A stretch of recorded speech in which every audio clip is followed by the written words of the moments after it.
So you may be asking yourself, Matt, why on earth are you up at 6:30 in the morning to go kayaking in October? Well, the simple answer is 6:30 on the weekend actually is sleeping in for me.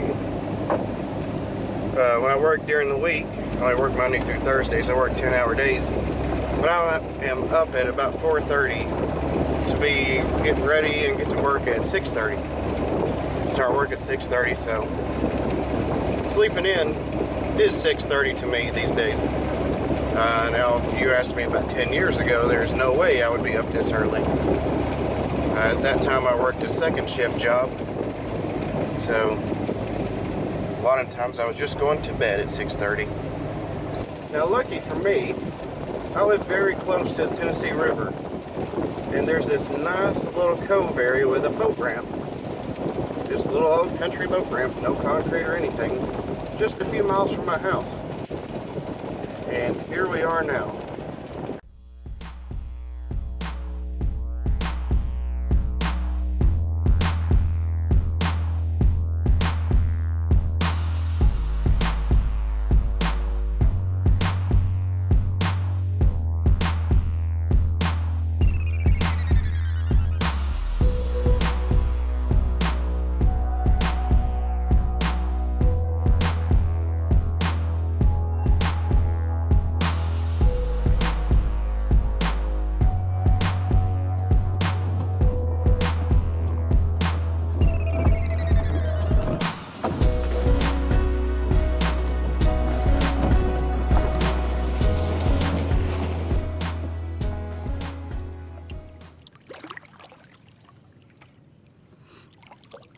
It's always so calm and peaceful out here on the river in the mornings, especially on a Sunday morning.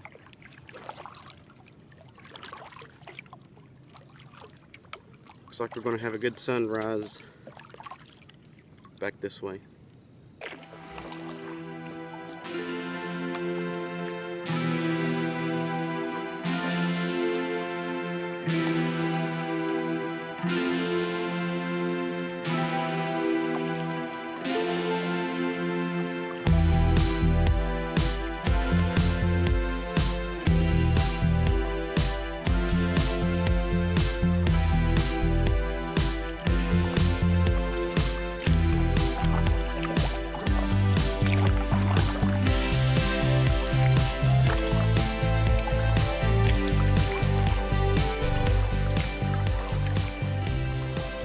So I just want to take a second this morning and talk about why I started my YouTube channel. I had thought about starting a YouTube channel for several years, well, probably not years, but after a while I thought, why not? I think I can contribute to YouTube and the gun culture. If you watch many of my videos, they're mostly about firearms related stuff. But occasionally I'll throw something else in there, like I'm doing today. And I'll be doing more of these as time goes on. Certainly not daily by any means. So in addition to the usual gun channels I've been watching on YouTube here lately, really been getting into a lot of the vloggers, like Adam the Woo. Of course, probably one of my favorites. Second favorite would be the Carpetbagger, who I will meet here in a few weeks, and you'll see a video on that. He will be at the island in Pigeon Forge, so that's just a few miles down the road from me. So I'll definitely make it a point to go meet him, maybe do a video. One of my other favorite vloggers would be Casey Neistat, and we probably don't have a lot of the same political views.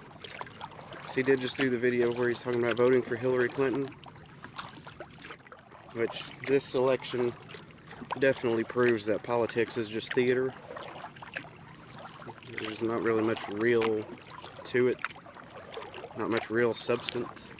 But at the end of the day, no matter who's president, life goes on, and that just means I may get more opportunity to come out here and kayak. This is a big stress reliever for me. Get out here, it's very peaceful, very calm. colors are starting to change now. And the trees, of course. Oh, this one over here is really pretty. Check out the leaves on that tree. Those are getting nicely colored. So anyway, back to the main purpose of this video, kayaking. I've had this particular kayak right here for about 10 years now, 10, 11 years. The very first time I kayaked was in 2006. We were vacationing in Destin, Florida, where I just got back from, as a matter of fact, and we'll be going back to in May. And if you've never been there, definitely go. Definitely make it a point to visit the Emerald, Grand, whatever they call it, area of Florida. Stretches from about Gulf Shores, Alabama to Panama City, Florida. Perfect white sand, crystal clear water, a little blue tint to the water. It's very beautiful. But yeah, kayaking down there, fell in love with it.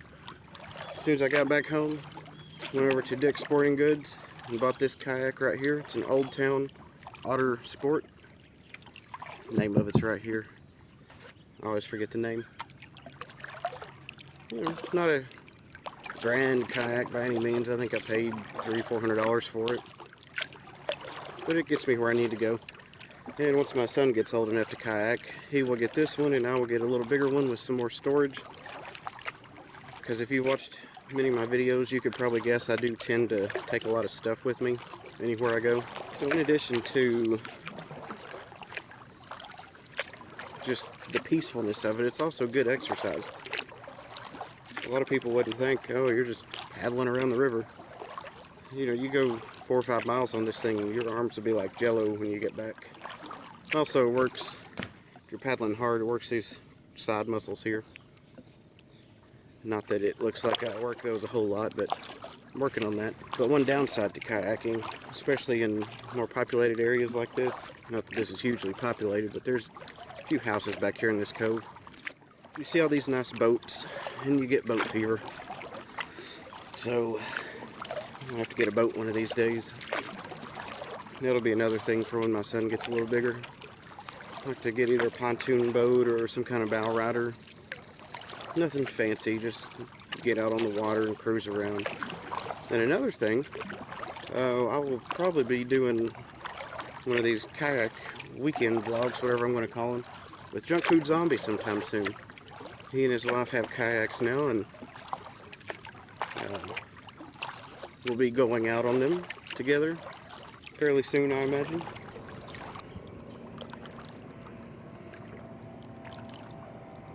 Off in the distance there, right at the horizon, is the I-75 bridge, Interstate 75. As far as I can tell, there's no other boats out here this morning, so that makes it all the more peaceful. And if you remember from one of my previous videos, I mentioned doing a documentary kind of type video on the Tellico Dam and the story behind it. I've changed my mind a little bit on the format that I'm going to do that video in, and there's a couple more pieces of equipment I need to get before I want to do that video. I want it to be very good, so stay tuned for that. It will probably be sometime in the spring next year, it's looking like now. But if you want to go ahead and read up on that story a little bit, just use Google, search Tellico Dam, and depending on which site you go to, you'll get a little bit different light on the history of it. But yeah, if you're interested in possible, I don't want to say government corruption, but government agencies kind of overreaching their power for profit, definitely take a look into the Tellico Dam story.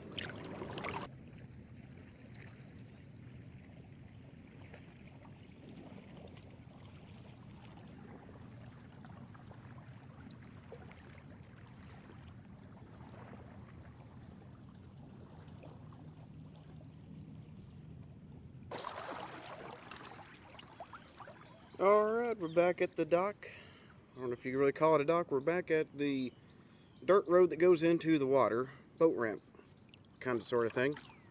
And there's the Jeep up there. So we've had a good morning out here, but it's time to go home.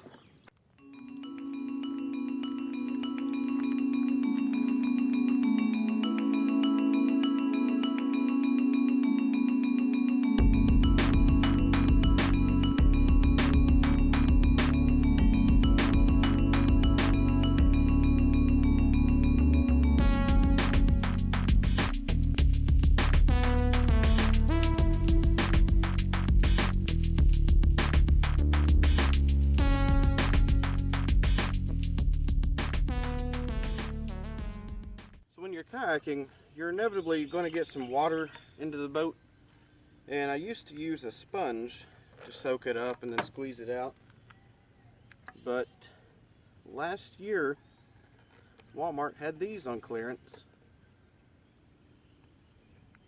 This makes it much easier. I've been looking for one of these for a while, and Walmart had it on clearance for like $6, so I jumped on that.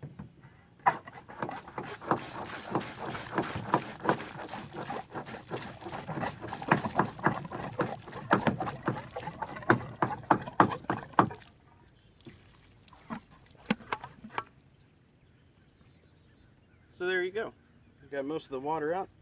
Everything else will drain out the bottom as soon as I stand the kayak up.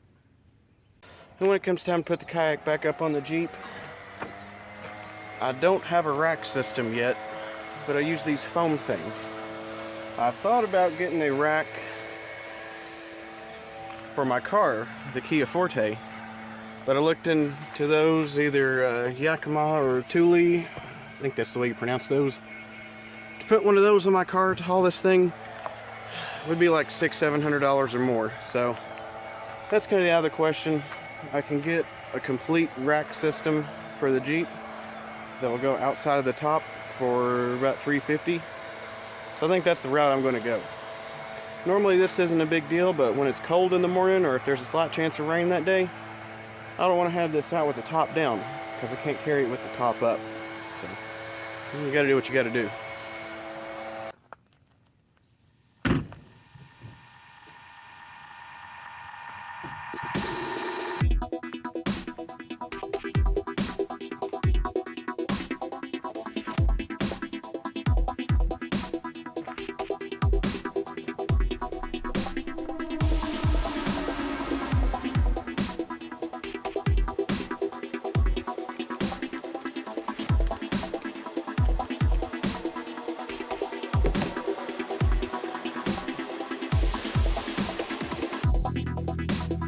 So after a good morning on the lake, it's time to head home, and I think the wife has plans to go to Costco. I like Costco.